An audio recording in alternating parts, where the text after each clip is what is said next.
This episode is sponsored by Cocatel Collective, a strategic sales and marketing agency representing a highly curated portfolio of emerging beverage brands, from premium all-natural sodas, wine spritzes, and spirits all around the world. Welcome to the In Process podcast, where we share stories of resilience and passion. We're excited that you found our YouTube channel, and we'd love to hear from you. So be sure to comment below and hit that like button. If you're enjoying these stories, be sure to subscribe and share. Enjoy the show. Hey guys, welcome to this episode of In Process. I am Thomas. And I'm Anjoleen. As always, big shout out to Atmosphere and the Rhymesayers for sharing their music on our show. Today, we are excited to introduce Ed Marszewski, the founder of Marz Community Brewing, Co-Prosperity, Lumpen TV, Maria's Packaged Goods, Kimski, and Kim's Uncle Pizza, just to name a few. Ed is always juggling a giant portfolio of projects that he's working on, including his newest project, Stock Journal, a mission to encounter, exchange, and transform the conversations we have about food in Chicago. He also has a book released called The Lumpen Times, 30 Years of Radical Media and Building Communities of the Future. Everyone, please welcome to the show, Ed Marszewski. Thanks a lot for that great introduction. You know, it could have been much longer than that. Like, there's just so much you've got going on at all times, and I'm truly, as a entrepreneur, I'm blown away by seeing the bandwidth that you have as a business owner.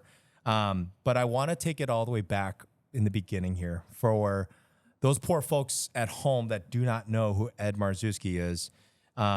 Ed, you want to just share a brief little background on where you grew up and how we ended up here today? Oh my gosh. Yeah, it's a lot. Well, I grew up on the south side of Chicago, close to Evergreen Park. And I went to St. John Fisher Elementary School, which is close to 104th and Kedzie, I believe. I lived next to a golf course and a train track. And my parents had a small little bungalow down there in which they raised my brother and I. My mother would cut hair in the basement, and my father was a police officer for a while. Oh, wow. And then he retired and opened up a bar. Interesting. Yeah, and that was the cue to what happens the rest of my life. That was amazing. Yeah, so the bar was opened up in a little village over by 31st and Harding, which is by Pulaski, which is the main street there. And I spent most of my youth, going to school, hanging out. And at one point, we moved to Downers Grove, which is a far west suburb that probably no one knows anything about. Yeah. But I believe it's the home of a famous comic whose name I forgot. So I would travel to this bar with my mother or father in the summers because we didn't have any days, we didn't have any camp, we didn't stay at home. And I spent my life growing up as like a bar baby, really. Yeah. Sweeping the floors, playing video old were games. I remember being there like when I was 6 or 7. Oh, geez. Oh, yeah, little kid. What did you think of it? I At that thought time. it was completely normal to have a giant beast of a dog in the backyard that would just drag me down the streets when I tried to walk it. Oh, man. I had some amazing food growing up there because actually my mother's sister and her family moved into the same neighborhood, and I would eat some great food with them at dinner. I would get amazing tacos from El Faro, which is a pretty famous taqueria in Little Village now. When I was a little kid, it was a very tiny little diner. It was obviously like a small little diner at one point. They took it over, and you would get menudo on Sundays, and these incredible carne asada tacos. I'd also wander around with my brother and my cousins, and we would go to Chickies, which is a famous beef shop, fast food place. Yeah. Chickies would have 10-cent gravy breads. Oh, wow. So as a child, of course, I'm wandering around the bar, hanging out, bugging my dad for money or whatever. Right. The dudes at the bar would give me their change, and Nice. we would Love run that. out and go to Chickies, or I'd go get some tacos. And Yeah.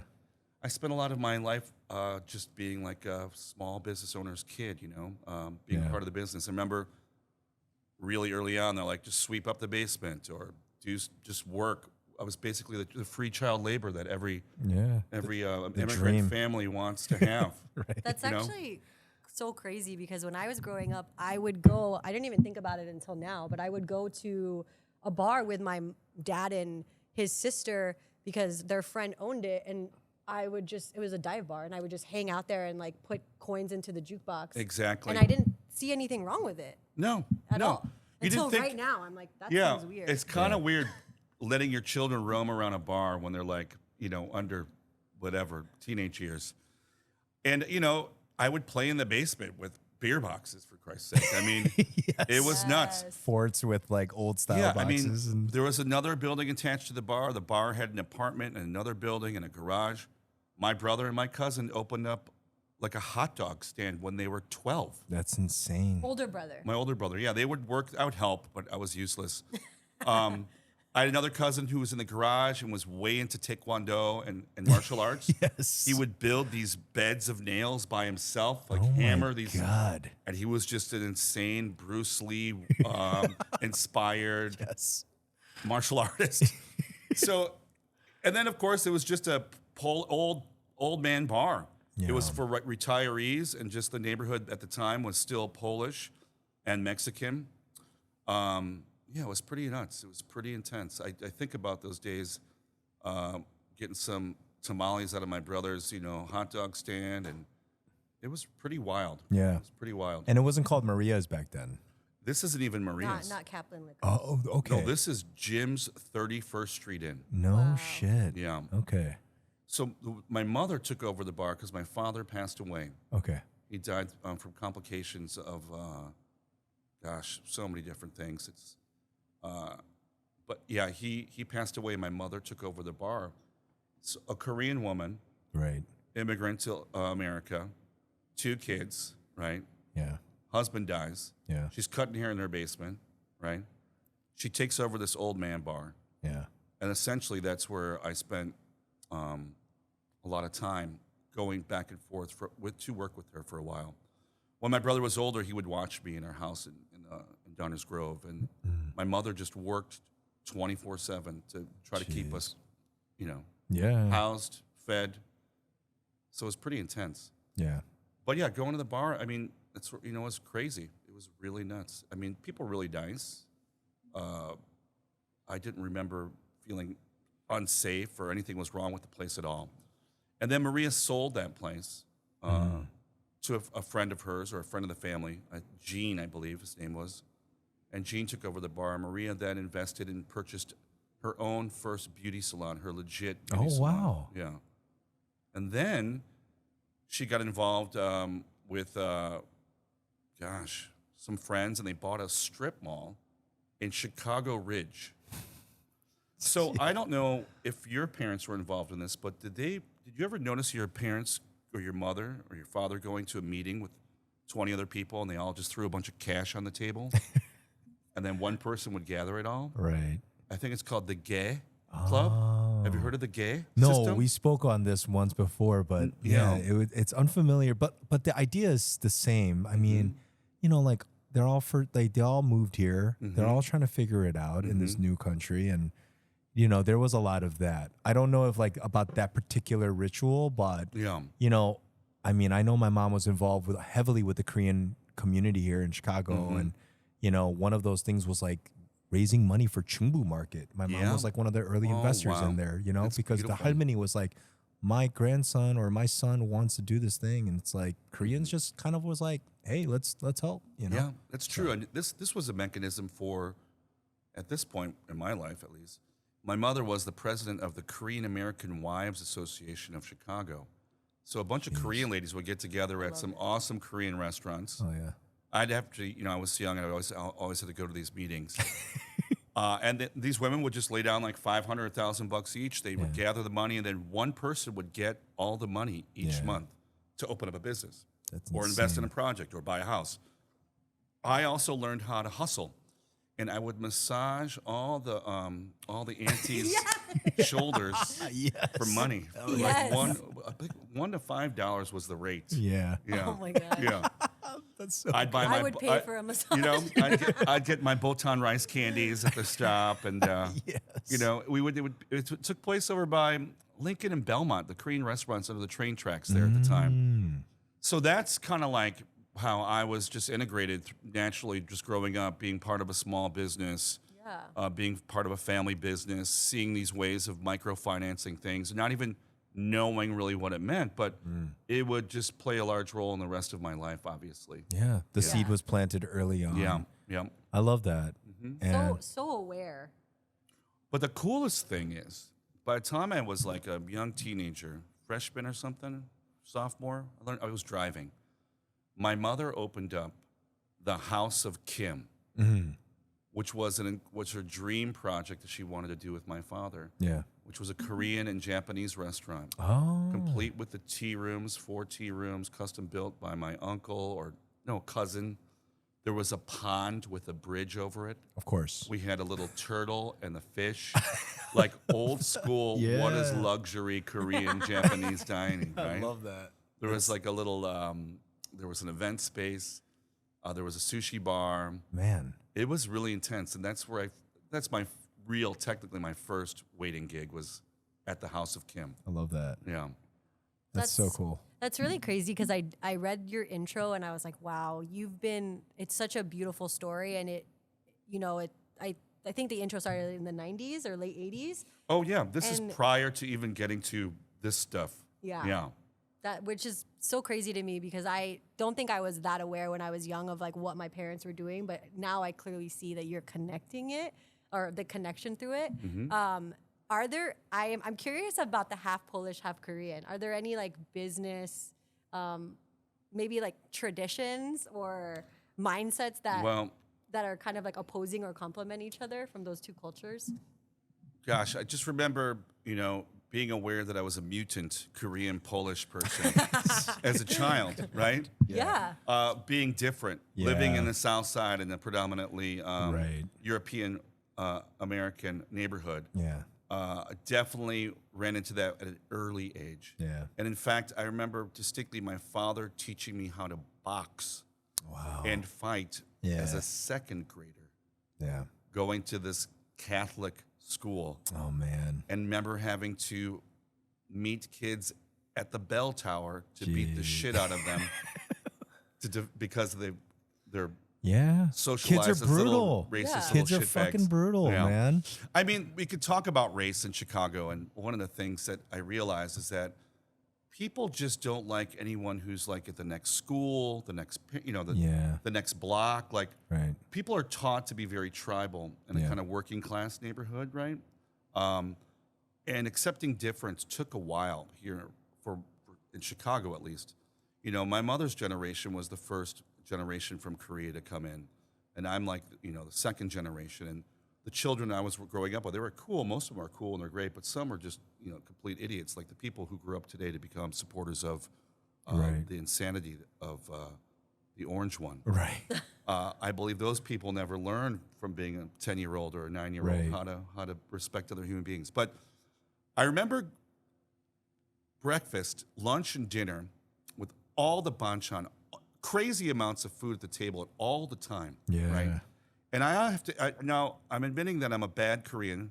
My wife will tell me I'm like the worst Korean Polish guy in the neighborhood. And I want to just defend myself. Like, as a child, seeing minnows with their eyes in them while I'm eating my, Cheerios or whatever was a little bit unsettling. Yeah. And it turned me off to a lot of Korean food. Yeah. I remember but through time, no matter what, we would have American food and Korean food side by side. My mother, despite working at her bar all the time, always prepared dishes for us, always made meals for us. That's awesome. And it would either be like some American stuff with some Korean stuff. There's always kimchi. There's always great, fermented food in the fridge. The garage smelled like kimchi, right? Yes. The things we all know. We all grew up. You bring your friends over, they're like, what does that smell? It's like, I've already told you. It's like, what are you going to do about it? Would you say that your table was like, there were the Korean dishes and then the American dishes, or was there kind of mixes within There were mixes. the own? Well, my brother, for example, we'd have hot dogs or Polish sausage, and my brother would put kimchi on it. Oh yeah. Like it was always mixed The together. original kimchi dog. Exactly. Yes. Before Japa dog, before all those. It's all just happening at the table, right? It just was normal. Yeah. It wasn't like put kimchi on everything back then, really. Of course, my favorite was always bulgogi, as a little baby Korean boy to this day, right? Kalbi. And my aunt was like the best. She still is the best cook ever. And there'd always be events or parties where we're making mandu, right? Yeah. Did you ever participate in like putting the eggs on top of the squares of the wraps and then filling them and making hundreds and hundreds? Yeah. We would go to these parties, and believe it or not, there was a lot of Korean Polacks Yeah. living in the metropolitan Chicago area at the time. There'd always be these parties with all of us half-breed mutant children running around with their Polish, Irish, or whatever dads and the Korean moms. And there'd always be insane food just of every culture mixing together. I love that. So, like, obviously the cabbages, Eastern European cabbages are similar to what we're eating in Korea in terms of, like, our fermented vegetables and stuff. And then, I don't think there was any equivalent for all the masa choli I've eaten. Like, I don't think I ever really put a lot of, like, gochujang paste inside the sauce. Yeah. But it kind of blended with the kimchi, I'm sure. Yeah. But yeah, so there's like so many weird things being a mutant child, Yeah. right, in Chicagoland. It's an interesting blend, and I want to try the kimchi. I don't think I've ever had kimchi on a hot dog before. Really? You're gonna have to try it. Yeah, I guess you missed Andy's little hot dog, the Glizzy Glam pop-up that we did, but I did have it was so good. It was delicious. Yeah, kimchi on. On everything. Just wait till you guys try their shakshuka. It's gonna be insane. It's the fact that kimchi and shakshuka. I was just like, God, it works. Mm-hmm. So, the massage, was that your first business? I mean, technically, knows? yeah. I mean, he was hustling. Was right it? there. No, I mean, I got paid to sweep the floors, really. Hmm. In terms of exploited child labor. Yeah.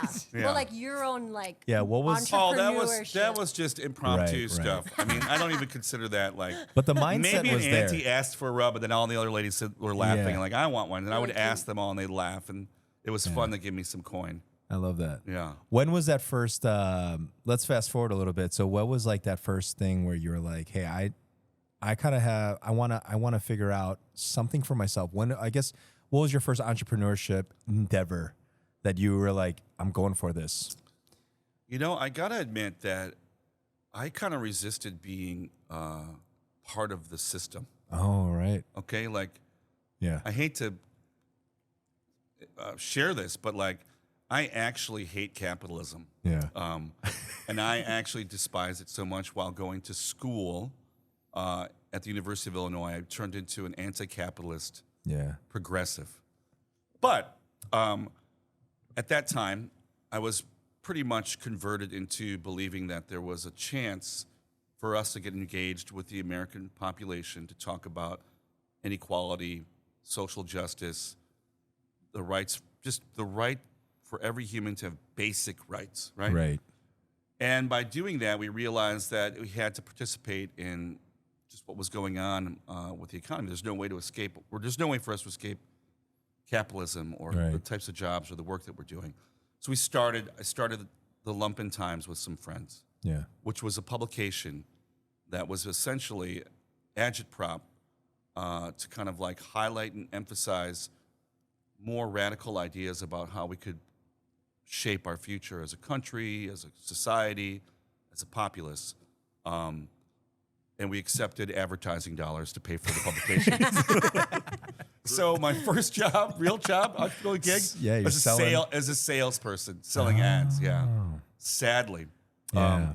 So that's essentially where I probably got started into just naturally you have to figure out a way to fund something, much like the Korean ladies tried to figure out how to fund their businesses.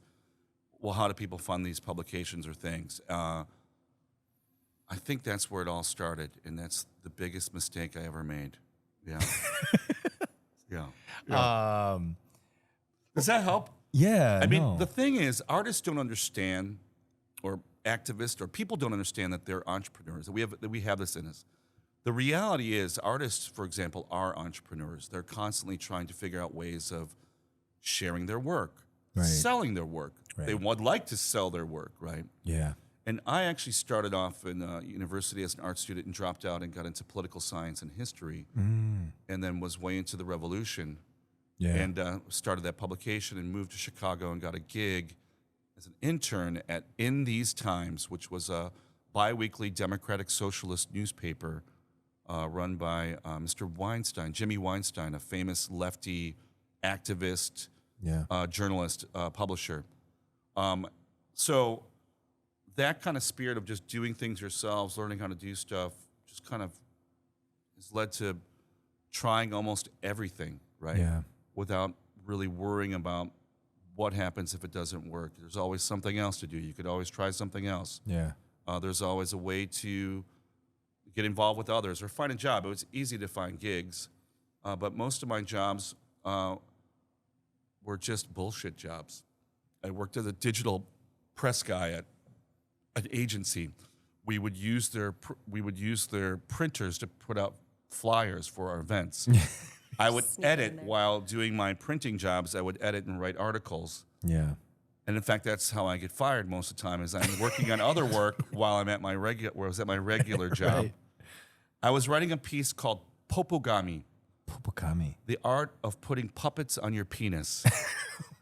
And it was for an issue of Lumpen Magazine, our annual sex issue. Yeah. And I left a draft of the article about putting puppets on your penis, a practice that is normal in Japan, apparently, at the time. And the client saw it and complained to the boss. How dare they read it? Yeah. That And- seems like not their business. Yeah. So they're advanced copy, Is it right? a sketch? So he asked me about that, and I'm like, yes, I did do that. And I did do that. And I think I got fired for that, Oh man. which sucked because it was a great job. It was awesome. We printed the Nude Boys of Lumpen calendar out of this facility. We're all, Yeah. lots of Oh man. weird stuff. I'd buy that. Yeah. I'd support It that. just takes me back to like just even my childhood of like how hard it was to get things printed. You know, just like listening to this is like I remember we used to like print lyrics in our computer lab. You know, and then there would be like a lab assistant there. It's like, hey, what are you printing? These are, you know. Oh my gosh. Two of my friends got banned from the computer Yes, lab. the computer lab because you overdid your. Yeah, they're just like printing hip hop lyrics and stuff. So It's beautiful. but Why did we do that? It's crazy. But yeah, so in college was where we started doing that stuff. Getting involved. I was a waiter. I was a bartender. I did the door. When I moved to Chicago, I worked at Estelle's as a doorman. wow. I got fired for that job because I was playing chess while being the doorman Yeah. with a gentleman whose name was called Crazy Joe. I know it's not cool to say things like that, but he himself called himself Crazy Joe. Yeah. Crazy Joe and I would play chess during the slow hours prior to Estelle's getting busy after 2 a.m. I was fired at most of my jobs. I love that. The You're only like, I person can't fire myself. the only person who didn't Start my fire own me business. was my mother. Oh. So Maria is by this time had sold House of Kim, Yeah. and she purchased a bar in Bridgeport called Kaplan's Liquors that was owned by another Korean lady. Oh, interesting. So through the network of Korean ladies, Korean American ladies, right? She heard about this woman who had this bar. She was having problems with it. She just wanted to get rid of it because she wanted to spend time with her daughter or something like that. And my mother came in and she took out the business, like, sure, I'll get it. She worked there for a while to see what it was like. And she realized the woman didn't open her business at normal hours. She would always change the hours. She would leave Yeah. if no one was there and close the place. Like, A little break time. you know, just like very inconsistent. Yeah. And it was like a slashy. And if people don't know what a slashy is, it's half liquor store, half bar. There are a Right. couple of famous slashies on Division in Chicago. One's Rothschilds, and I forgot the other one across the street from Zakopane. I think maybe even Zakopane is technically a slashy. Anyways, it was an old man bar, ex-felon bar, gangbanger bar. And it was just filled with just old dudes from the neighborhood who'd sit there and smoke and just drink their beer, have a glass and a shot, people coming after work. You'd watch Jeopardy on the TV. And Maria took it over and turned the business around. I love that. Yeah, and that's and my mother being my mother, she hired her friends. Korean ladies worked there. There's a bunch of Korean ladies in the middle of Lily White, Bridgeport, running this bar. right? Yeah. And then I remember getting out of college. She needed help. I would go to work there on Mondays. Mondays would be my night where she didn't have to work. Yeah. Right. So I took over working there right out of college, couple whatever, half a year after college, and I was working in Chicago at this publication. So, yeah, I don't think Marie ever fired me. Thanks, Mom. Thanks, Mom. So I thought that was interesting. How was the transition from Kaplan's to what it is now? Well, you know, it's all a blur. I mean, we worked in that tavern for so long, and there were moments where we would fix up the back room and put a pool table and make a 70s aesthetic little dirt bag living room thing going on. Yeah. But you know, the transition was kind of abrupt. There was a point where, you know, my brother was working at McCormick Place or some other gigs, and what was I doing? I don't even know what I was doing. Everything. I was working on our nonprofit, doing all these festivals and, you know, the publications, and our gallery had opened at that time. Yeah. Yeah, I was just married, and we were just doing our thing, living the dream as artist weirdos in Chicago, trying to facilitate a bunch of fun events. And Maria was just getting kind of tired of doing it. And it seemed like she wasn't into it as much. And she's like, I think I'm going to shut this place down. And my brother and I were both like, oh, thank God. Oh, wow. Thanks, Mom. It's just, we're just tired. Tired of old men complaining about me being on my laptop or saying that I don't put Jeopardy on at the right time, or I'm not watching the Sox games, or they're angry because I won't have a conversation with them. Yeah. And at that point, I'm just trying to get, you know, it was my office at that point. Like Right. when I worked there on a Monday or Wednesday, like all my homies would come in. We would plan out all the events at the bar and just drink, you know, $1.25 High Lifes or Bush Light or, you know, PBRs. But it was just annoying that these old men would always just narc on me. Like, I'd get scolded. And my mother would always have to say, you know, Jake is really upset that you didn't put on the game. Can you put the game on? I'm like, I put the game on. I don't know what's going on here. So we were kind of just like, taking over a little bit. We took it, but it was also just like, shit, do we want to do this? And then I just remember thinking to myself, like, you know what? We have our gallery up the block now. Yeah. I mean, the reason I have that gallery is because a random dude from the Chinese mafia would come into Maria's with his boys and drink 7 and 7s. Wow. And hang out. And we got to know each other. He's like, Ed, I want to sell some buildings down Morgan Street. Wow. You interested? And that's how I actually got our building. For Co-Prosperity. Yeah, because today, the same building. Yeah, because of this dude. I'm sorry about digression, but like this guy had this building that was owned by a previous slumlord. Damn. Who owned like tons of weird properties on this side of Bridgeport. And it was an abandoned storefront. It had been abandoned forever, but it had these crazy like old school radios from the 40s in the window. I'm like, is it the place that has the whatever? He's like, yeah. So I went to go, I'm like, well, can we go check it out? He's like, yeah, sure. And he's like, I'll meet you there. Oh, I met him outside, and he's like, here, come to my van. Oh, my God. And I went into his white van, and he goes like, I don't have the key for the front door, but you could break into the back window and go inside through the basement. Yes. Sounds good. So I'm like, it's Bridgeport, you know, it's just a mutant freak zone at that time. Man. Anything seemed like normal. So my brother and I and someone else, we pulled apart the board of this window in the back. Oh, my We're all God. in the basement. The basement was dank and dark and just full of stuff everywhere. Full of stuff. What was it? It was just a former department store. Oh, okay. With a 6-flat apartment above it. Right. So then we got up through the basement and pushed through this hatch door, and the whole place was a hoarder's, like, treasure hoard. And it was just 2 very narrow aisles with 100 mattresses. Wow. 25 TVs stacked on each other. Yeah. Furniture and garbage everywhere. The whole place was decaying, tin ceiling, all messed up. Then we snuck up to the upstairs through a hole in the wall. And anyways, we checked out the building, and it was abandoned, obviously, forever. And we said, like, hey, it's interesting. Let's talk about it. So we talked about price. And then whenever we tried to go in there, he would never go there. He would never physically be present at the building. And then we learned that Michael Garcia, son, or no, the slumlord had died, and his son claimed ownership of this property. Oh, no. Anyways, long story short, what happened here was it was a real estate scam where the previous slumlord sold it to his other friend who was a slumlord.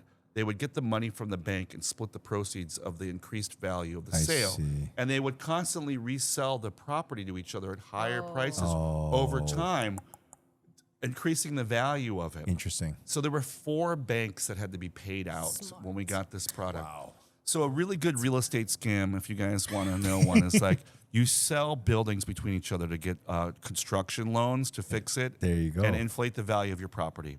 Yeah. I wish you know, I had Probably some of the best advice we've gotten on the show right now. So isn't that crazy? Yeah. That is nuts. That's what happened in this place. He didn't show up to the signing. Yeah. He wasn't present at the signing of the. It was pretty incredible. He's an amazing guy. Yeah. Hustler. So what happened to that space? Well, we rehabbed it. It's our gallery space. It's where our radio station is. I live there. Rebuilt the apartments upstairs. Oh, okay. Yeah, it's like my home. So you actually live there? Mm-hmm. I live above the gallery. Yeah. Gotta go. It's just open to the public. During events or during exhibitions, but you guys can. You've been there. I've been there many times. It's pretty sweet. Yeah. I mean, it was at one point it was one of the largest independent art spaces in Chicagoland. It's really cool. And for anyone that's listening, every year Juan puts together a little community soup event, and you can buy a very reasonable ticket to eat a bounty of soup from some of the best chefs in Chicago. Yep. And it's just a cool event. It's such a cool space to see. And again, like when I think of the word community, I think of you. Like, I think that when I think of people in Chicago that really embody the word community, I think of Ed Marszewski. I think of all the work that you're doing, and how everything is just tied always back to some form of community with everything that you've got your finger and hand on. It's like even the beer, like it embodies the word community in there. And like you see the people that enjoy your product, and you see it. There is like a kind of common thread that runs through the people that support what you're doing. And, I think it's a lot because of the amount of respect that they have towards your company values. And it's something we wanted to like touch on, because I feel like there's a principle and core value that kind of you have in place in all of these things that you're doing here. I use the word projects, but it's more than that, right? And so like stock journal, let's just kind of touch on this, because this is something that you and Aaron Dring have been. I mean, you want to give us a little elevator pitch on this? Well, you brought up a lot something that's interesting, because a lot of what I do is either we set up a platform, or whether it's a gallery or a publication or a business, right? We want to create the best thing. Often these things are created because they're not here. Like, why don't we have a food magazine? Right. Why don't we have an art magazine? Why didn't we have a beer magazine talking about what's happening in Chicago? Yeah. A lot of things are driven about like, there's amazing shit happening in the rest of the planet that's not happening here. Why can't we do it? Why can't we have that? And then you look around for it. And if you see it doesn't happen, you create it yourself. Stock Journal was created because, well, frankly, journalism has been eviscerated in the past, century, this century, past 10, 20 years. There's been a slow and now almost like a crazy decline in the amount of publications out there, whether they're online or physical. And in Chicago and in the food space in general, it just seems like most of the things we see are listicles. They're all kind of clickbaity types of hottest, et cetera, hottest et cetera. this, top 10 this, who has the best tacos, what's the best burgers, et cetera. It's like competing. And there's nothing wrong with that, but it's led into this kind of social media angle of creating media as opposed to journalism or publications. Now, there's some great coverage, of course, in the newspapers. You get some great features or interviews with some people, but most things seem advertorial, right? Like you pay to play, almost in a sense. Yeah. So Stock Journal was created with Aaron. Aaron, who is a participant and editor of one of our other publications. When we started the brewery came out of a magazine we did called Mash Tun Journal. Yeah. We created this beer thing because we were way into beer at Maria's, for example. And we created this magazine to explore what was happening. Aaron contributed to that. And we were both just kind of complaining, like, man, I wish there was something cool for the community that is interested in, like, manufacturing, co-packaging, or CPG goods, the chefs. Chicago is such an outstanding, incredibly amazing place for hospitality, food, and beverage. Like, and it's just kind of dominated by these lists, right? Yeah. Or influencer shitty videos about XYZ and their visits to XYZ place. Anyways, Aaron is an extraordinary individual, has been in the industry for a while, and we just said, let's do it. So, like most things, it's like, if you want to do a cool project, and it seems like we need it, I'm in. Yeah. And we just went for it. And we tried to cover individuals who are not as well known as, like, all the famous chefs that have inspired us for years and decades. And it's just an attempt at providing a record of, this is what happened here. This is what's going on. It's like most of the things in print are about an archive of, like, this is who kicked our asses. These are the people, these are the places and things that make this town incredible, right? Yeah. So really it's a celebration of, like, what other people are doing and sharing those ideas, sharing their stories, in the hopes that people will be engaged with those ideas, try the food, visit a place. And almost everything I do is a platform or a business or a thing that can be used by others. Like, everything I've ever done has been through the help of others. I've never been able to accomplish any project without help from family or friends or strangers or people who are just interested in a concept or a genre of music or a type of technology, or they want to tear down the pig system. And that kind of cooperation is what has led to me being able to try and do anything, really, because it's okay if it doesn't work or if it fails. You just learn from that and try to improve on the next iteration or the next thing that you do.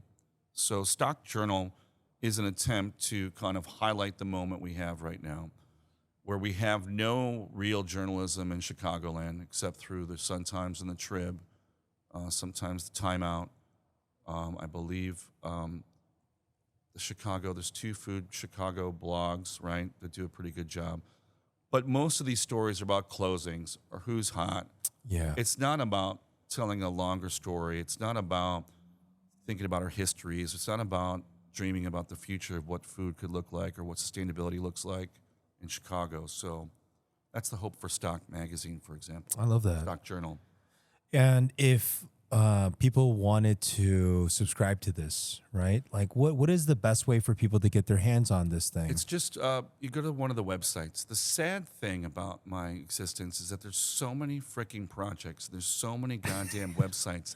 It is so difficult to even keep track of what's happening in the things. But thebuddysystem.com is a great website that links most of our projects. Stockjournal.org, I believe, is the best URL for stock. And you could always just Google Stock Journal. We're working on a second issue. The winter's kind of got in the way. The holidays have gotten in the way. I hope that comes out in the next few months. Of course, I'm now working within the cannabis industry in a kind of like tangential way through our brewery. So I'm working on a new weed magazine. One of my favorite names, by the way. Called Big Nugs. Big Nugs is coming, folks. Look out. Planet Nugs. There you go. But yeah, I mean, most of these projects are done specifically for sharing other people's ideas. Like, I don't have any good ideas. Mm-hmm. Everyone else does. You need to hear about them. You need to know about them. That's a great example of what lumpen radio is, for example. Like, people don't even know we're related to lumpen radio, which is a real FM radio station. It's a community low-power FM radio station. You can listen in on our app or you can listen to it online. But there's 100 different producers, DJs, talk show hosts that do this 24/7 every week.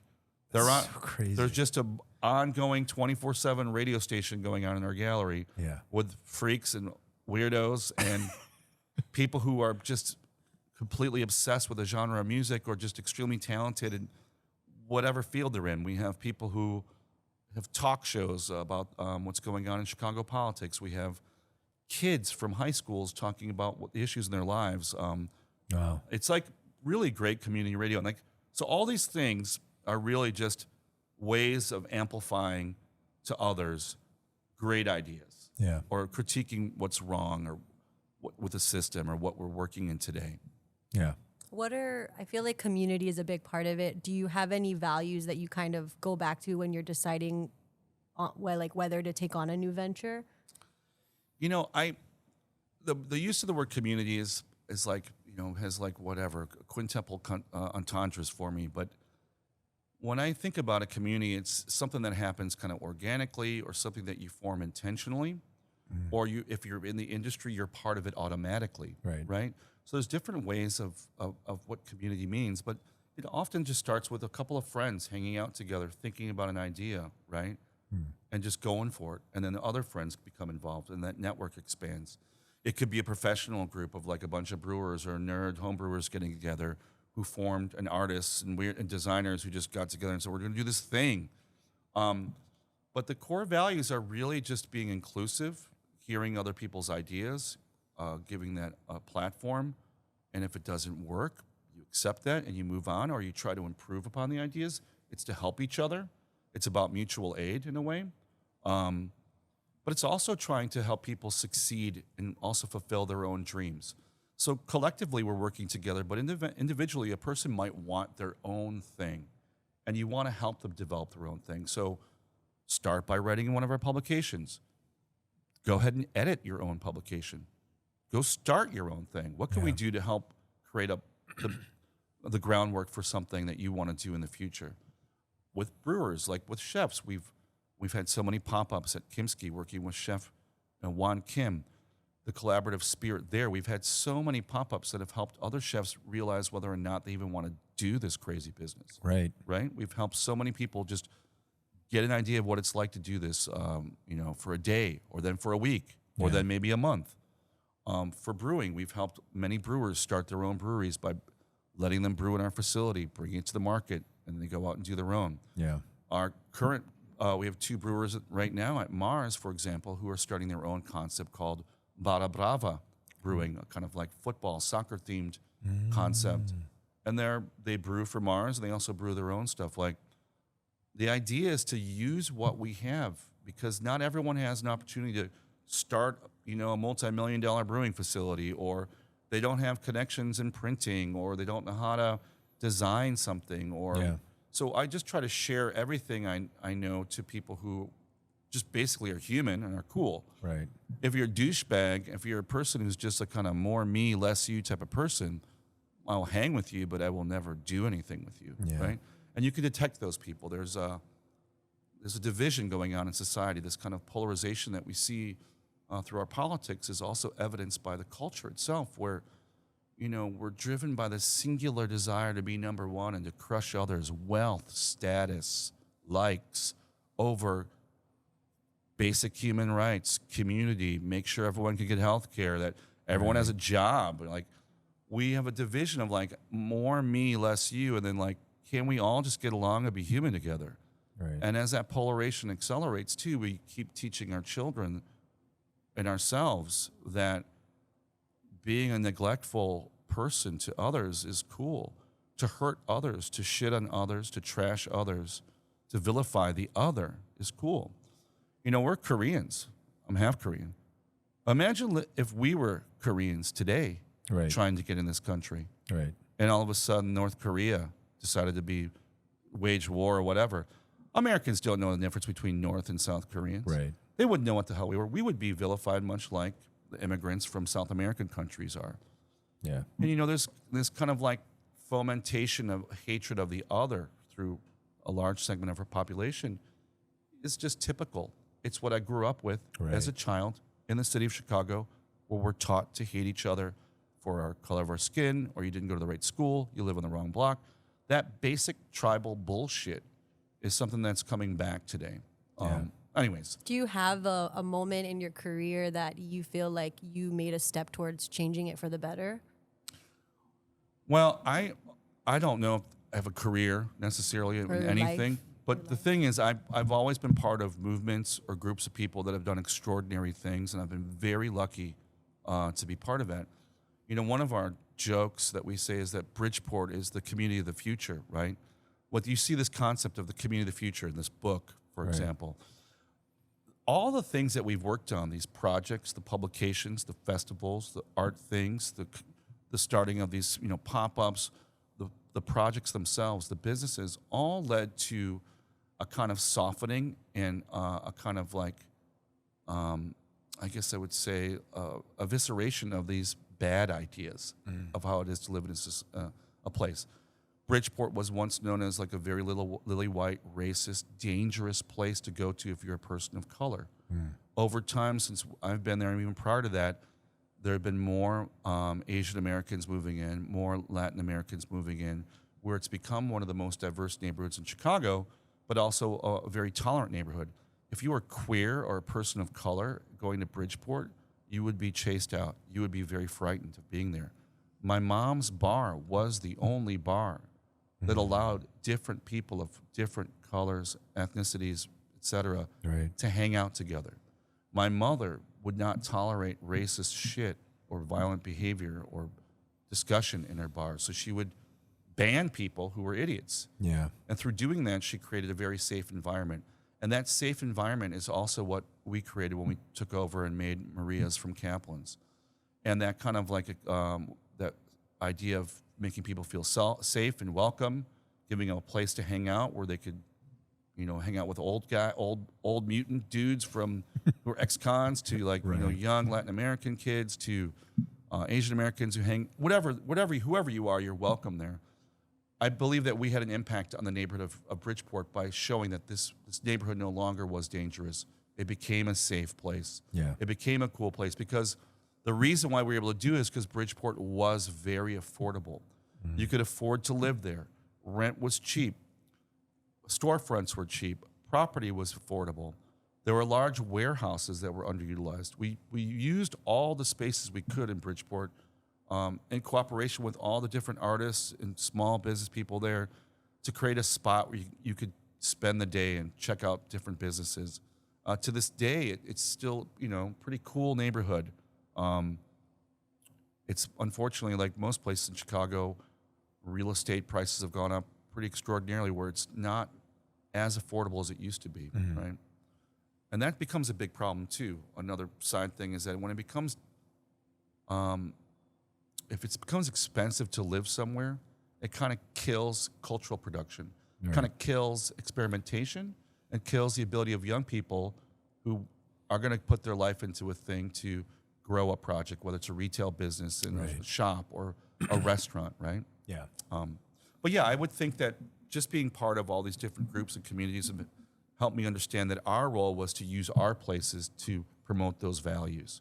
So our gallery, the bar, the restaurant, the brewery itself is an attempt at making light manufacturing jobs. Like, you know, another thing that I've been involved in my whole life was being against corporate takeover of our lives. The monopolization of industries, whether it's in beer, agribusiness, or anything, like whatever we could do to challenge that.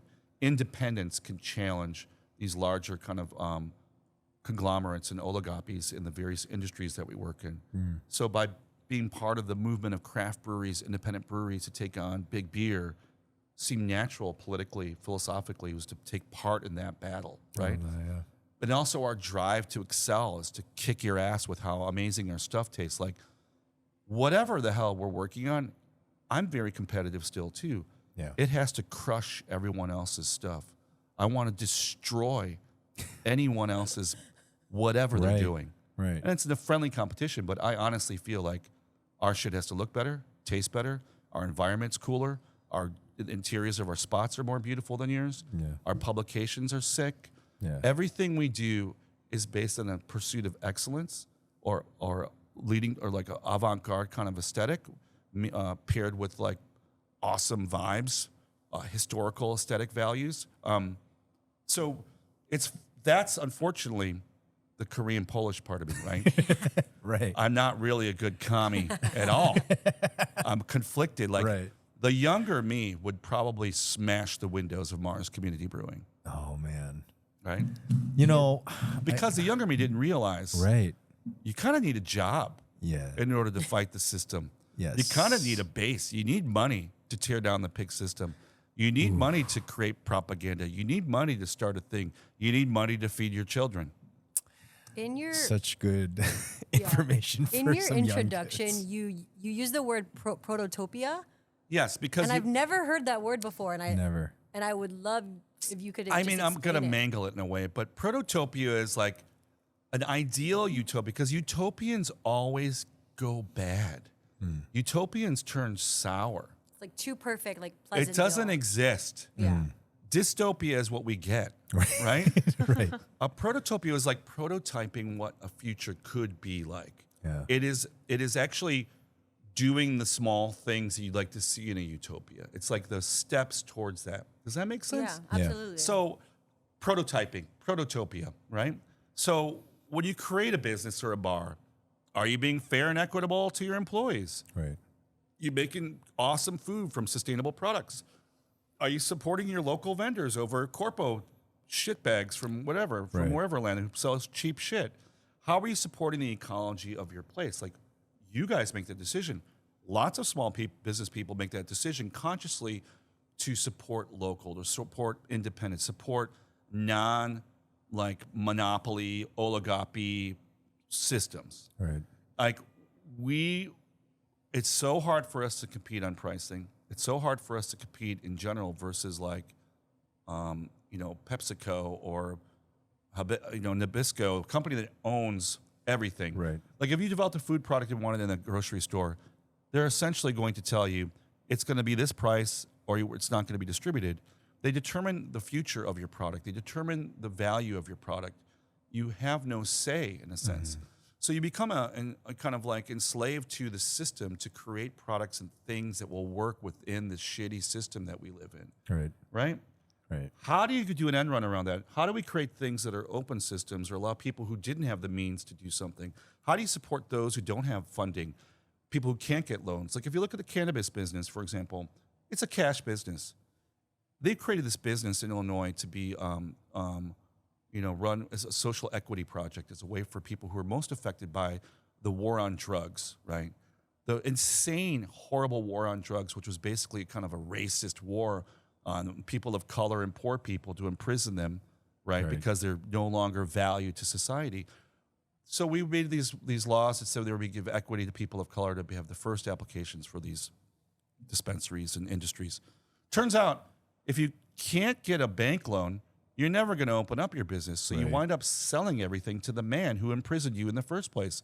There are judges that own stock or own marijuana companies who imprisoned thousands, if not hundreds of thousands of people for simple marijuana possession. Crazy. The hypocrisy of it all is just insane. The legal drugs of like opiates, et cetera, over like so-called, the legal drugs of alcohol, the business that we're in, is insane. So anyways, how do you help a person who's stuck within these systems and laws? That's to be the protopian ideal. How do we do that? There's examples of people doing that all over the world, right? There's a massive hype. There's a massive drive in the beverage industry to make the next magic whatever Red Bull. It's a golden age for beverages. A golden age for people getting into consumer packaged goods. You see it here in Chicago with people making their sauces or their there's a company called Geem. She makes seaweed. A kid right out of school started her own packaged seaweed company. Awesome. But she's screwed. No. You know what I mean? We're all screwed because we get to a point where you can't get into the monopoly-owned or whatever industry-dominated chain world, right? Yeah. Anyways, is that helpful? We're all screwed. But you're not screwed if you work together and Yes. support those groups Yes. on the same front. And that's what this world is up to me. It's like we support each other. You support people who are kicking Right. butt.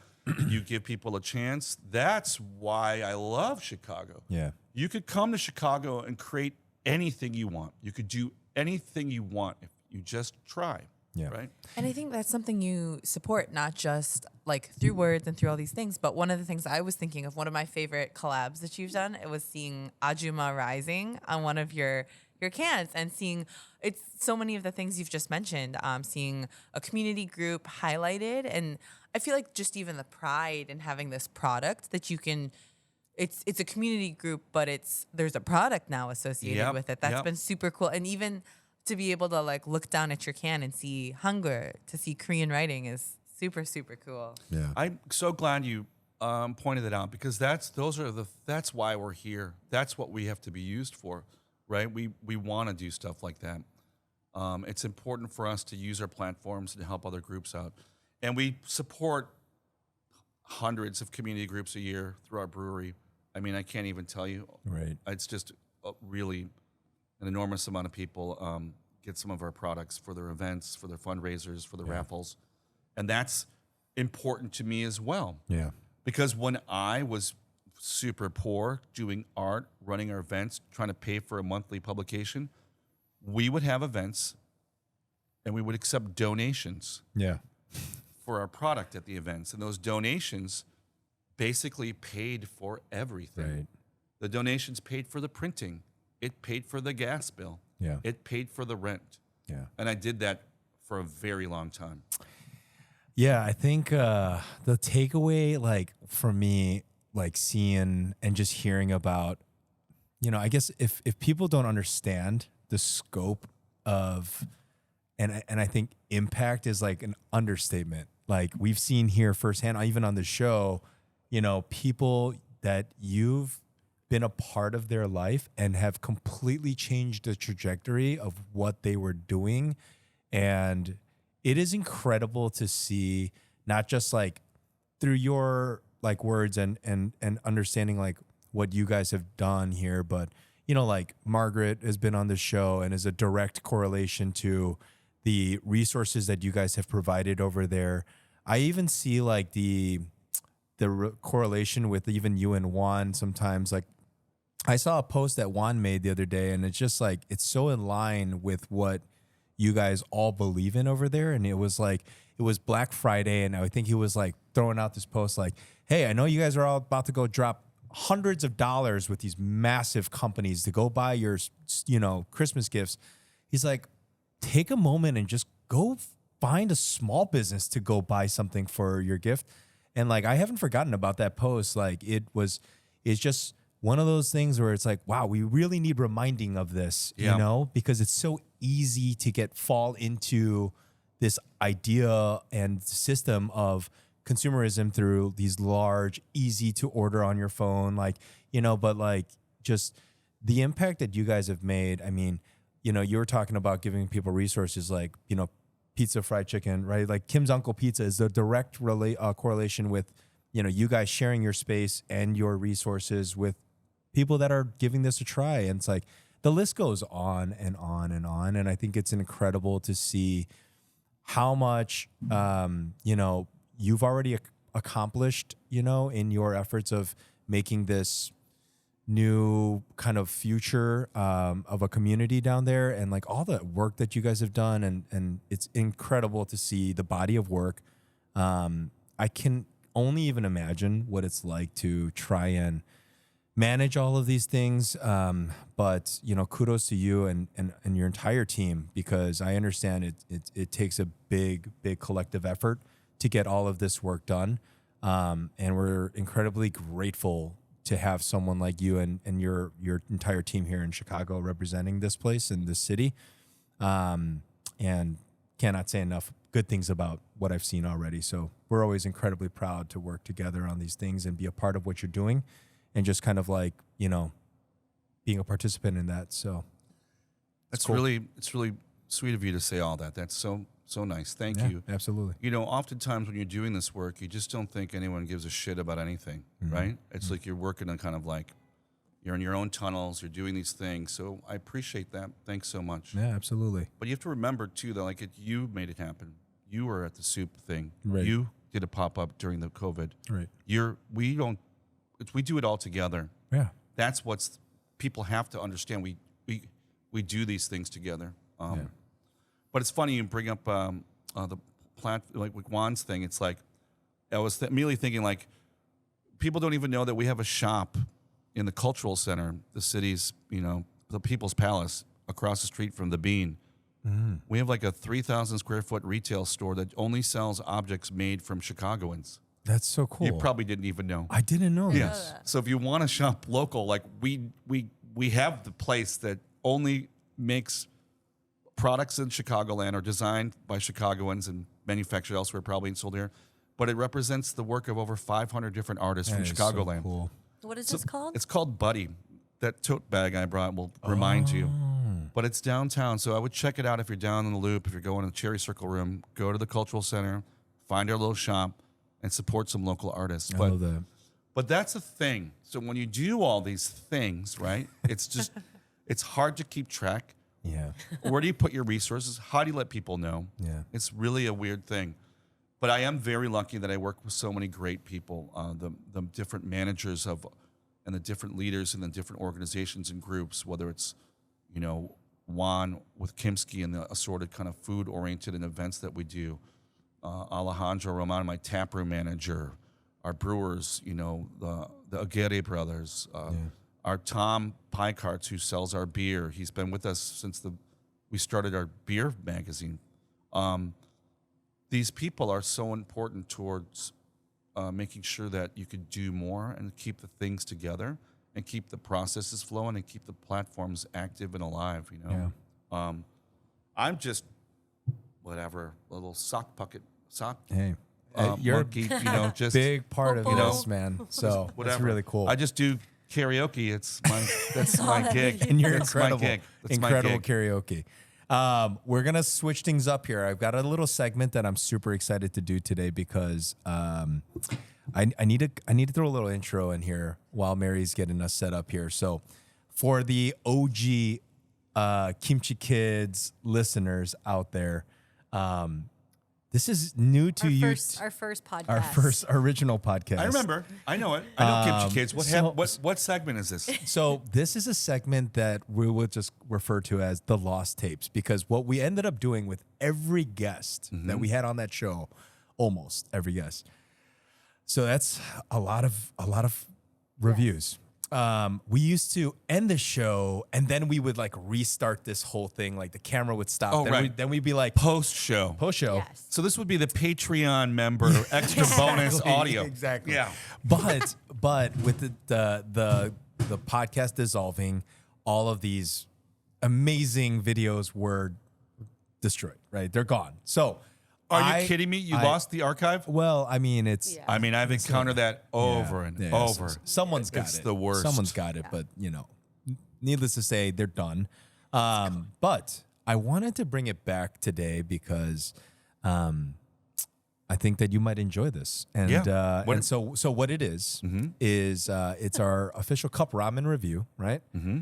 And so what we're going to have is we're going to have prepared for us a brand of cup ramen. Oh my all right? God, I cannot wait. And I specifically chose this one today because Oh, man. I have a small inkling that I don't know if you've had this one. So, do you have a go-to one? Just out of like, what's your first thing that comes to mind? Shin Black. Okay, all right. So Yeah.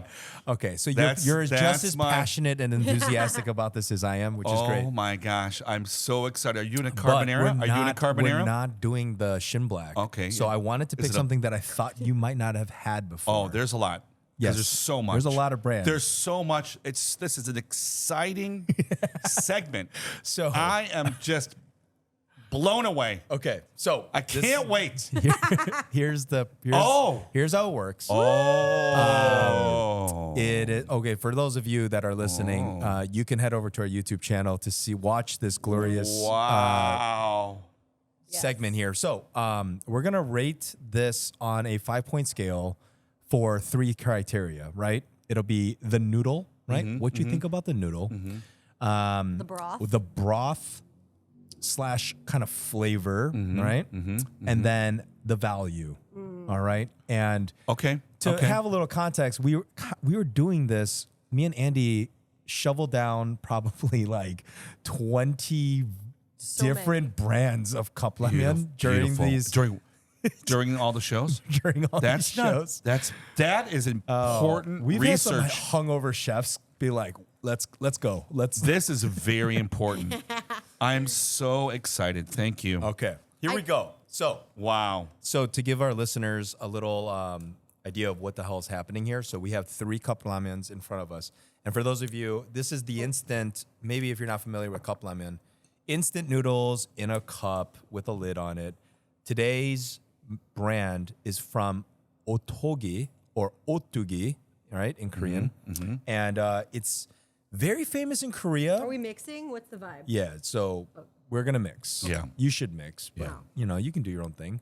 This is called Shinramyeon, right? Not to be mistaken with Shin Right. Ramyeon, Right. right? I wonder if they meant to do that. Well, I'm sure there's a Mr. Chin somewhere in the world that's like, no way, this was supposed to be better. But this is a very popular brand. I didn't grow up with this. I grew up, Sapporo Ichiban, Yep. Shin Ramyeon. That was just like my Sapporo usual. Ichiban is like the introduction to Yeah. ramen for most humans, right? Yeah, and it's also a really good raw ramen snack. Yeah. It's got the best like crunch to Yeah. it. So would you just smash the bag and open it up and eat it like popcorn? I would. Yeah. I would. God, I remember that. So I actually beautiful. was tempted to do so not that long ago when we were shopping at our local little store here.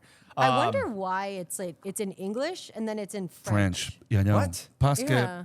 que il est très important. Like- It is like Wow. very global, international, the Jin ramen. I mean, it's the goût épicé. Français. Wow. Yeah, I mean, it's really, Okay. yeah. So I've given it a good mix here. I don't know if I probably Oh, could have this is waited a just the little bit. Spicy. I didn't even realize that usually we We leave wait. it a little. Yeah. I do have. I'm gonna go back to what we were just talking about while we wait. Mm-hmm. Do you have a lot of people that are new entrepreneurs or like trying to decide what they want to do, reaching out to you? I do have people who reach out to me, and I try to give them my attention. I think the key thing is when you get a meeting with me, you better just lay it all out when we're hanging out, because it's hard for me to actually find time because I have 2 dogs and I have a child who plays ice hockey. It's hard to find time. Yeah. Right? But I do. If people want my advice, cool. I also give a lot of advice that people don't want to hear. Unsolicited advice is really coming out of my mouth. Okay, a lot, perfect. A lot. Like, you should be doing this X, Y, and Z. Yeah. Why don't you do this? Why don't you do this? I think the biggest thing for younger people is I think there's a lot of pressure because of the way media is transformed, where you're constantly now an advertisement on social media. Yeah. You feel really unsure and insecure. You don't want to fail. You don't want to look stupid. You don't want to look like you're doing it. If you're into this, Yeah. if you have the bug, you just got to go for it. You know what I mean? You just got to Yeah. try. And if you're missing some things, whether it's understanding of how financing projects work or what responsibility should be, then you should seek them out or talk about it. Okay. That's what I'm trying to do. Okay. What's the thing? I'm just making a bowl. What's your thing? I'm making a bowl with What? the lid. Do you have a secret thing? This is I don't know what my thing is yet. I'm trying to figure it out. Well, what do you mean? You know what you like to do. What do you like to do? This will be another conversation. No, but we could do this during the ramen there you segment. go. There you go. We'll give you a quick. I just told you. You got me. No. I'd rather better be prepared. use you right now for the podcast. Okay. Yeah, All yeah. right, here we go. So we're Here we actually talking Oh about. man. Oh, it's yummy. go. Okay. So So if you have a ramen idea, I would do it immediately. there you go. I don't. Oh, okay. So unhealthy. Oh my god. Okay. First Okay. of all. I'm gonna go broth first. Okay. I don't need the bowl. I'm gonna just go straight from the cup. So I was just trying to be like cool, with the bowl. here's my thing on Jin Ramyeon. Okay. Jin Ramyeon. It's It's good. Yeah. I'm just like, I don't know if it's like been programmed in me, but something about Shin Ramyeon's noodles versus Shin Ramyeon's noodles. I like Shin Ramyeon's noodles. I think it's thicker. Yeah. I also think it's like not as like slippery. It's got this texture. You're right. This is a pretty slippery noodle. And it's springy. Yeah, springy. It could be. Maybe we need to heat it more. We definitely didn't do it right. Broth is pretty good though. Yeah. I mean, it's not super spicy. Like, I don't know. Is the shin a little bit spicier than this? I think so. I think Shin cinnamon's black. spicier. Yeah. It's different. Right. But this is like a good. But If you're like sensitive to spice, this is the spicy you want. this is medium. Yeah. Less than medium. But the flavor is great. Like I can't complain. The other thing that's interesting, I've had Jin Ramen many times. I was just looking at the package. You are supposed to wait 4 minutes instead of Wow. 3. Shin is 3. Do we wait any minutes? We waited 3 because I'm used to shin. I didn't read the instructions properly. Oh, you did wait over there before you brought it. Oh, okay. I thought I prematurely like just It's that we didn't wait the full time. okay. I do like the packaging though. You yeah. can hold this without burning can. your hand, right? The other one is like It's a thicker walled cup. yes. Yeah. Yeah, I like that. So I'm gonna go on the noodle. This is how we do it: 1 through 5. 5 being the perfect noodle, 1 being right. the perfect noodle for cup ramen. And I can't remember; it's been so long, but I think we didn't allow the 0.5s. I Oh. don't think we allowed decimals. Okay. There was a point in time. Actually, it was Juan's episode. We don't allow numbers. I'm like, we don't allow digits. Digits. And That's he's what it like, it's kind of hard to rate something without digits, but Decimals. that was when we were eating Mary's Taqueria with Juan and Spencer. So noodle, I'm gonna go here with a solid. I'm gonna go with like a 3. Yeah, I'm gonna go with the 3 too. If we could use the decimal, I was going to 3.5. But Okay. 3. I'm with you on 3. Okay. I'll join the consensus. All right, and then flavor broth, I'm going 4. I think I like it. I like it too. I'm gonna go 4. And I feel like it's Oh, man. it's the perfect afternoon ramen because it's like a little bit lighter. I feel the broth. Mm-hmm. It's not as rich. I'm for with me. you. I think it's a 4 too. I don't think it's a 5. I think it's a 4. Yeah. It could be a 3, actually. Oh, okay. Hey, If you just drink the broth, yeah. it's like, Okay. I don't know if I could drink a cup of this. I don't know if I want to drink all the broth. Like, do you drink all your broth when you drink your ramen? No. I want to. See, but I'm too I- old but for I that now. don't. See, I, Too old for that. that's a It's too much sign of a sodium. good. Yeah, I know. I'm going to die, like probably from a heart attack. But that is my favorite: is to drink all the broth. So good. I know a lot of Koreans that love like putting rice in this, and then you get your second meal. Oh yeah. What is Oh it my called? god! Oh my I god! don't know. Yeah, I I don't know forgot if there's a what it's- name, but there's a people just name. like throw rice. There's a name. Mary's just enjoying this over there. Okay, and then the last thing, this is going to be a little hard because, to be fair, after you've done about 10 of these ramen reviews, you start to get an idea of like the price per like size. yeah. So I've got a little, You know what this should be. a little bit on this, but Should I just throw out a price? so I'm going to tell you what it costs. Oh, And then you let me know on a scale of 1 to 5 where you think that holds in its value. retail price. Yes. All right. This is It was part of a 6-pack. It was part of a 6-pack for listeners in case you were like, hey, I want to order this on some giant conglomerate's website so I can get it shipped to me because I don't have a Asian grocery store nearby. Yeah. But it's I mean, there's value. $1.17 Holy cow! for this cup. Are you okay? kidding me? In that case, the value of this product has been exponentially increased.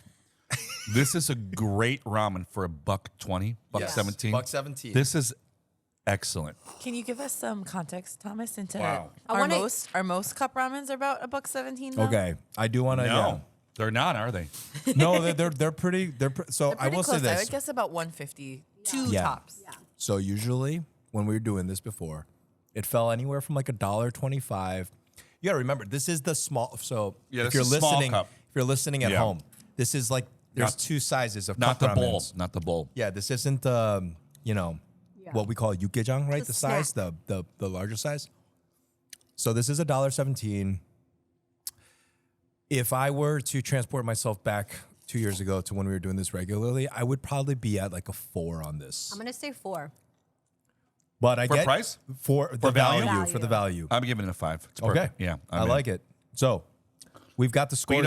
I've been known to waste a lot of money, though, on food. and not care and provide any sense of value or relationship of the money to what I ate. Yeah. So maybe I'm not a good. No. I'm not really good at this part. I think there's great value here. You know, it's like it just gets to a point where I'm like, man, like Ed, we've had some cup ramens on this show where we're like, what the fuck? Like the they're mixins? Really bad. bone broth. No, it's like the tempura flakes. Like, you know, and we're like, this is a fucking 5. Like, you know, they're, and then just recently in Japan, I had some of the premium ones over there. Oh my God. Where they give you chashu pork. You know, you get like a little In the cup? No. You get chashu, you get tare. No. You get like it's a whole thing. You have to like watch a video to make it. Like you can't just buy it and like make it. There's like a video. Oh, I can't wait. I love the bib, by the way. I got this when we were in Korea. You need that. I mean, No, you need that. why would I ever care? No, you gotta what do it. people Yeah, because think? when you go to the ramen shops in Japan, you're always bibbing it Yeah, up. yeah. You know, and then then it's you like don't a- see it, but all those dots. Yeah. You know, you're like. That's why I wear holy- tie dye. There you go. Hides everything. The interesting thank you thing, for- though, is also I think in Asia the product lines are different. They are. So like What do you mean? Shin Ramyeon in Korea, Korean Shin Ramyeon is different than American Shin Ramyeon. They make it different. They make it don't different. say that. It's Oh, supposedly better. I was curious, Well- and so there's actually articles written by Serious Eats, and I'm sure there's people out there By too. the ramen experts, the ramen. Wait, Mary, I didn't hear your score. Seriously. What's The your ramen is- score? For what? What's your score for broth noodle value? Oh, I didn't know if I was supposed to say. Yeah, my why don't scores. you jump? Why don't you throw them in real quick? I think it would be Noodle. noodle would be 3. It would be very similar actually. Okay, 3, 4. 3. Oh, you went 3 on flavor. All right. No, I thi- for broth. It was isn't it? it was noodle broth noodle value. flavor broth. Oh, I go 4. Yeah. yeah. So I think three, I don't know 4. if I'm just biased because I've grown up on Shin Ramen though. Yeah. Yeah, we are. Yeah. I could have brought Shin Ramen today for Ed, but I was like, that's too easy. No. Like he's had Yeah, Shin But you Ramen. know. it is you interesting know. because I've only ever seen. I was curious to try the spicy. I've only ever seen Jin, Mild. the yellow, Regular. the yellow Yeah, cup, regular. not the It's spicy. the blue. It's got a little blue dot. it's yellow. Are and you blue, guys that's not rocking the so- carbonara style? I have. Oh, rosé. I tried it in Japan in the famous udon shop. Yeah. It's called Shin Udon. It's like a very famous place where they're known for carbonara. I haven't done it with the ramen though. You weren't in. So actually, have you It was ever? solid. Man, I'm Have not you- in. Have you heard of was in. uyu ramen, which is literally translated to milk ramen? And where instead of water, you use milk. Beautiful. So that's like They that was before spicy the milk rosé broth? before the rosé tteokbokki, all of that. That was Love how it. it started. It was on some like comedy show or like one of those shows. And I actually made it. I tried it, and I It was didn't fine. mind it. No, I can imagine it's I'm not fine. gonna lie. Yeah. It sounds It's fine. It's Sounds actually good. yeah. Yeah. sounds horrible to me. But It sounds horrible, but it's not bad. sounds like a stomach ache. But Do you have any? Oh, sorry. Oh, What's up? I was gonna ask about like guilty pleasure, like junk food that Yeah. you like to eat. Oh, me? Junk food, guilty pleasure. I like the Milka bars at Yes. and you can only get at H Mart. well, no, they have them in like European grocery stores. If you find H Mart's got like 10 varieties that you can cycle through. Listen, I know. it's like my favorite is the milk chocolate, obviously the basic one. Yeah. but you're right. The Polish bakeries Yeah. and settlers. Yeah. It's a European Fresh chocolate. Market. Okay, I'm gonna up get that north. next time. I eat a lot of those. The other brand too that's like I don't know if it's Polish though, but it's Kinder. Oh, Kinder, German. That's German. Yeah. Oh, okay. So we're And not then- about that. American chocolate. That Kinder. Sadly, not sadly, Chocolonely. The Tony's Chocolonely. Never had that. Giant bars of chocolate. Okay. Yeah. H Mart Man. still. I think you get these at a whole paycheck. They're like this big. Wow. Yeah. Other guilty pleasures? Too many to really name that I'd want anyone to really know about. So I'll just keep it tight to my chest. Okay. Yeah. I like that. Yeah. Well, I did want to thank you for participating in the Cup Ramen review. Thank you. That was I needed was- that. That was perfect. Yeah. That's awesome. Thank you. It's like winter in Mexico. Chicago. It's like, Yeah. you know, I don't know what this episode's going to come so out in like sunny. I'm summer, but warm. like, Yeah. you know, I love it. For what it's worth, it's awesome. Wanted to jump into a couple of last things here. I want your perfect day. a perfect day. Yeah. I actually went to bed earlier the previous night. Okay, Oh, that's nice. important. Okay. Yes. And woke up feeling refreshed. Ooh. And now I love then, that you I'm gonna close started my it eyes. there. Yeah. This is so yes, very important to love not that. be crabby guy, right? And then it's like Rachel or Ruby have made some sort of brunch item that I am able to eat as well, and we eat that, and then we talk about what we. There's no plans. We just kind of talk about what might happen that day, right? And then we would go out and we would think about going on an errand and wind up selecting a place to eat. Oh. Selecting and choosing the place to go is one of my favorite activities of every day. Oh. Wow. So if we're going to go out to eat, where are we going to go today, Ruby? Where would you like to go, Rachel? Yeah. And there's often confusion. There's often a lot of wrangling to see who wants a thing, right? But what's fun now is to watch Ruby decide. Oh.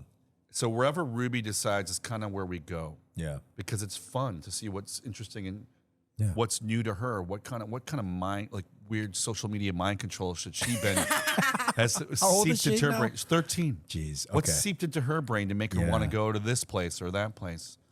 And then, after eating, come home, maybe we usually watch some sort of like series of whatever, like have you guys ever watched Vikings on Netflix? She loves. Yes. So we're watching Vikings now. It's so good. It really is. Like, You need to watch all of Vikings. I originally Ragnar, Lagertha. I originally You know. watched it on the History Channel. Right. And then it And- came back. It's perfect. Yeah. Oh my God. And You like women sparked something in her empowerment. right now. This I was love like. Norse No. mythology. Yeah, me too. Me too. I mean, I'm way into Dungeons and Dragons as well. So the Norse stuff is a natural history Yeah. you got to follow.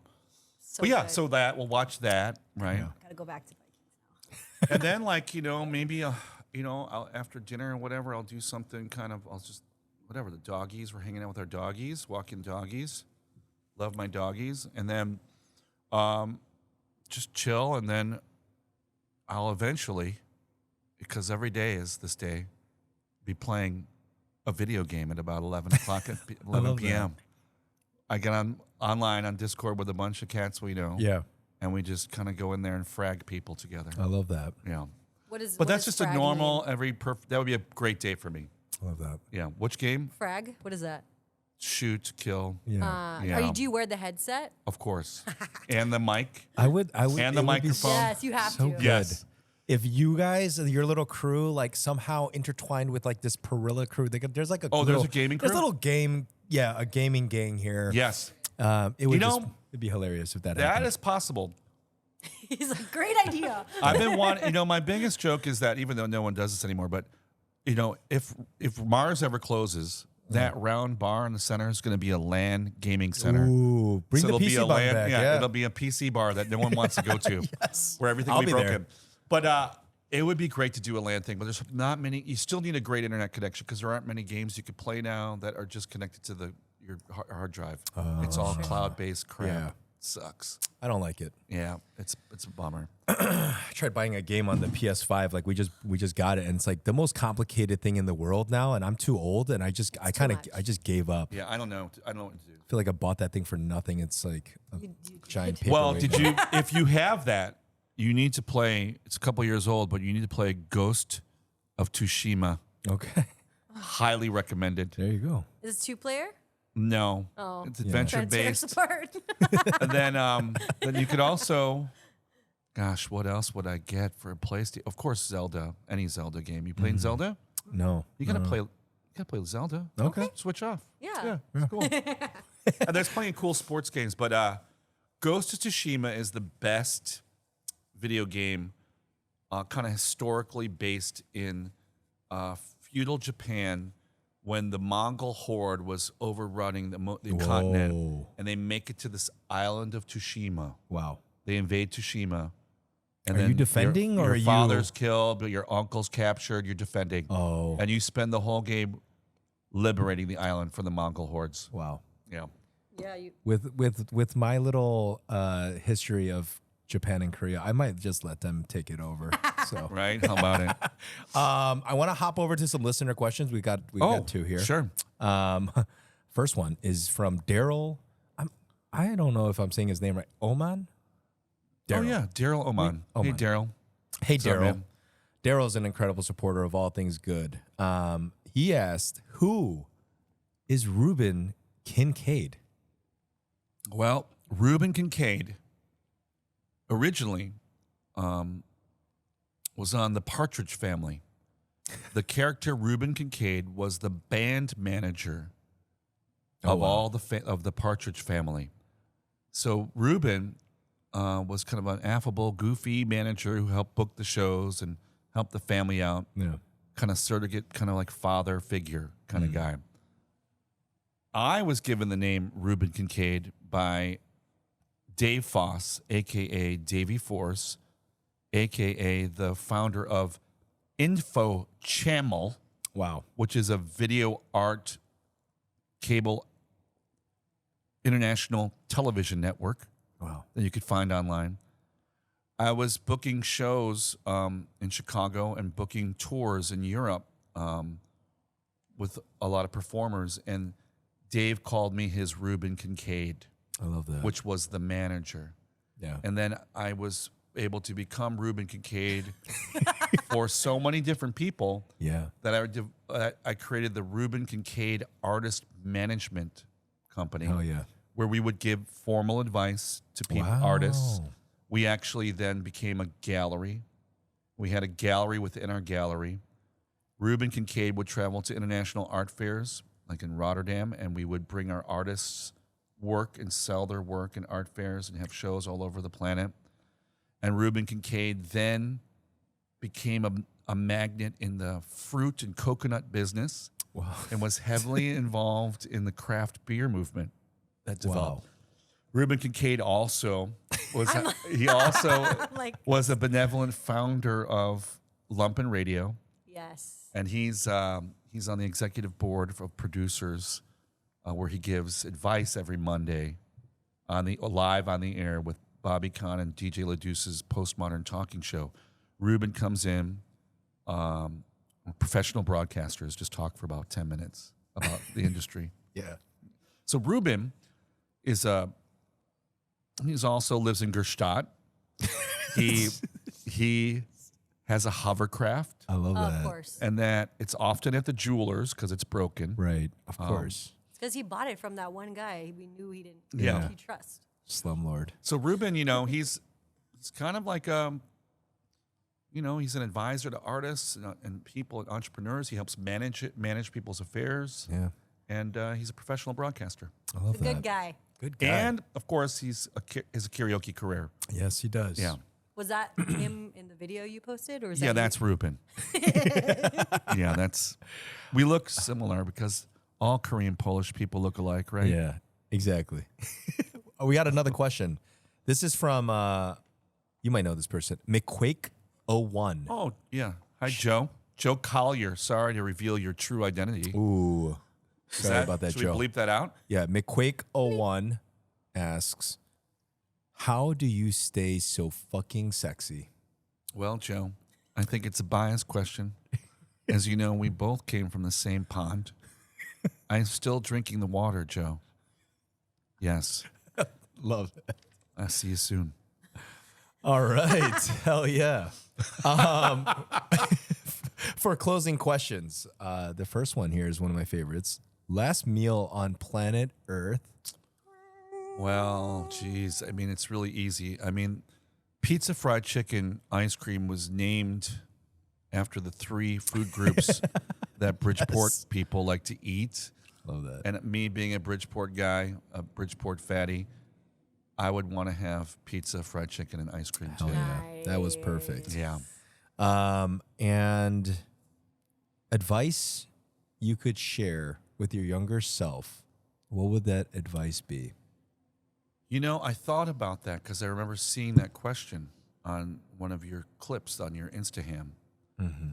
And the thing is, I think that my biggest advice is like, at least for me personally, I look at what was happening in my life. I always thought I wasn't going to be here, that I wouldn't live here my whole life. In Chicago. Yeah. Or And- planet Earth. In Chicago Yeah. and planet Earth. And I just think the thing is, make sure you realize you live where you are right now, and you need to make shit happen where you are right now. I love that. And don't wait for where you're going next. Just make it happen now. So yeah, that would be the key thing is like, even if you think you're moving, even if you think you might move somewhere else, you are not living there. You're living here and now, and you need to make shit happen now. I love that. How's that? Does that make sense? That was beautiful. That's Yeah. beautiful. I needed that. Another thing would be like, save your money and buy a property that's really cheap. There you go. That's the other I love second that. one. Like you need to buy your own place if you want. If you want to make sure you have independence to sustain things that are ongoing.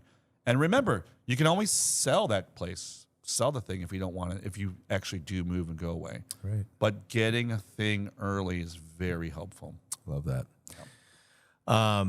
Before we get a little sponsored beverage for you, where can people kind of follow along? I know like there's a lot here, man. but let's start with your personal. Yeah, I mean, if you want to see pictures of doggies, karaoke videos, Oh yeah, who doesn't? maybe a random story, follow Ed Marszewski at my Instagram. Marz Brewing is the other Insta account, just because we're hosting a lot of weird events down in the South Side. Yeah. At that Marz. There's also a Life on Mars, but I mean, I don't know. I don't know what you're gonna do. It's nothing. There's nothing.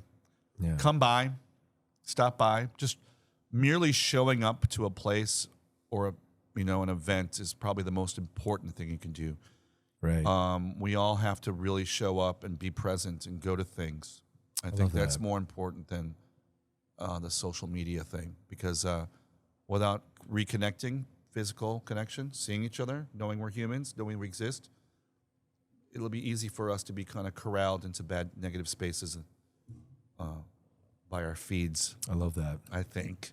I'm No, kind that's of weird about beautiful. that stuff. Sorry. That's been an ongoing thing, and the theme has Yeah. been coming up more and more. And Anjo and all of us here at the podcast team and everything we've been talking about that, just showing up, being there for each other. Like I was just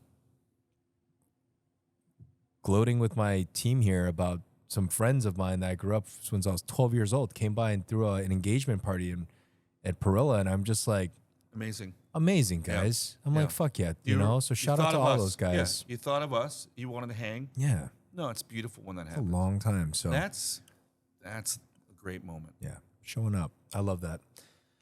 You want to talk about the beverage here? Yes, so we have a beverage gift from our sponsor, Cocatel Collective, Chio. So she read in a past interview that you love blackberries. Do you? Well, do you Blackberry still? shrubs. I love Blackberry shrubs. Yeah. Sorry. Yeah, I like. I didn't even know I said that to anyone, but yeah, I'm a big shrub fan. Yeah. So this is a gift from us. Thank you. And Can I it drink is- this? Yeah, you can. Yes. There's alcohol. Oh, in you're it. gonna. Oh, He's yeah, like, you I go know. Straight. It's okay. You go straight. There you go. It's a bramble using Ooh. Curo gin, blackberry Oh. rosemary shrub, apolog aronia berry liqueur, and then shake it, serve it Damn. over ice, garnish with a mint sprig, or drink straight from the bottle. This is amazing. Is this a bespoke beverage or is it bottled? It's a bespoke beverage. This needs to be canned and sold to the public. Oh my God, this is delicious. Thank you. Of course. I will save this though for later. Absolutely. I want to Yeah. chug this and No. I want to take a It's sip. it's an early day. There you go. It's wonderful. It's delicious. Yeah. What kind of gin was this? Kuro gin. So it's Kuro gin. Yeah, It's great. Kuro gin. And they made their own shrub using apple vinegar base in the Yeah, berries themselves. blackberries, honey, rosemary, and apple Beautiful. cider vinegar. Beautiful. So, I'm in. Is this being served here? no, It should be. it is right now at this moment. This is to incredible. You, but Well, absolutely. so is Kuro Gin a large distiller? That sorry, I might don't be a know. question for Mary. I'm not sure how large it is, but it's a Nordic gin. It's out of Finland, I believe. So Okay, cool. Well, Yeah. how'd you get them on your? Who's your? well, So Cocatel through Chio. Yeah, What the hell? she Yeah. represents them. So Sweet. She represents them as well as apolog. and Okay. Epilogue, which Bring is it- local. Bring me some. Let's Yeah. go. Let me have it. Look, what can I do? Is there a way to buy the stuff and Yeah, serve it at our places? I'm sure. I would like that. I'll Yeah. connect you to. See how this works? It's very Exactly. This